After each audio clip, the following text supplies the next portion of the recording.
غیر سرکاری غیر حتمی نتائج کے مطابق لاہور کے حلقہ N123 سے نون لیگ کے ملک ریاض نے کامیابی سمیٹی، جبکہ تحریک انصاف کے واجد عظیم دوسرے نمبر پر رہے۔ N124 میں نون لیگ کے حمزہ شہباز 1,46,294 ووٹ لے کر کامیاب ہوئے۔ تحریک انصاف کے نعمان کیسر 80,981 ووٹ لے کر دوسرے نمبر پر رہے۔ N125 میں نون لیگ کے وحید عالم خان 1,22,327 ووٹ لے کر کامیاب ہوئے۔ تحریک انصاف کی یاسمین راشد 1,05,857 ووٹ لے کر دوسرے نمبر پر رہیں۔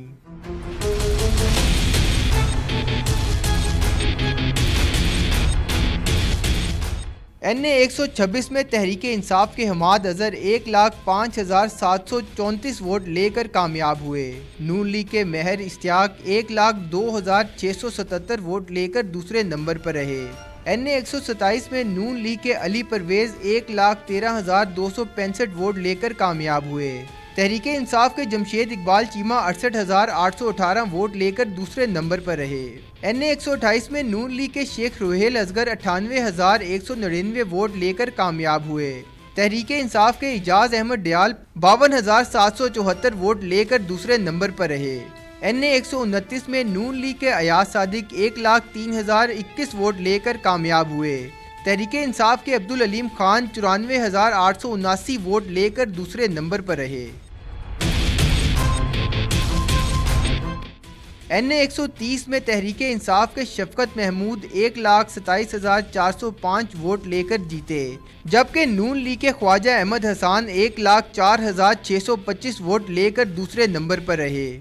N131 سے تحریک انصاف کے چیئرمین عمران خان نے 84,313 ووٹ لے کر میدان مارا، جبکہ ان کے مد مقابل نواز لیگ کے خواجہ سعد رفیق 83,633 ووٹ لے کر دوسرے نمبر پر رہے۔ N132 میں شہباز شریف 95,834 ووٹ لے کر کامیاب ہوئے، جبکہ تحریک انصاف کے منشا سندھو 49,093 ووٹ لے کر دوسرے نمبر پر رہے۔ N133 میں نون لیگ کے پرویز ملک 88,678 ووٹ لے کر کامیاب، جبکہ تحریک انصاف کے اعجاز چودھری 77,231 ووٹ لے سکے۔ N134 میں نون لیگ کے رانا مبشر 76,291 ووٹ لے کے کامیاب ہوئے۔ تحریک انصاف کے ملک ظہیر عباس کھوکھر نے 45,991 ووٹ لیے۔ حلقہ N135 سے ملک کرامت کھوکھر نے میدان مار لیا، جبکہ حلقہ N136 سے ملک افضل کھوکھر فاتح رہے۔ لاہور سے پنجاب اسمبلی کی 30 میں سے 22 سیٹیں نواز لیگ نے جیت لیں، جبکہ 8 پر تحریک انصاف نے میدان مار لیا۔ کیمرہ مین اجاز جارج کے ساتھ محمد تیمور، ڈان نیوز، لاہور۔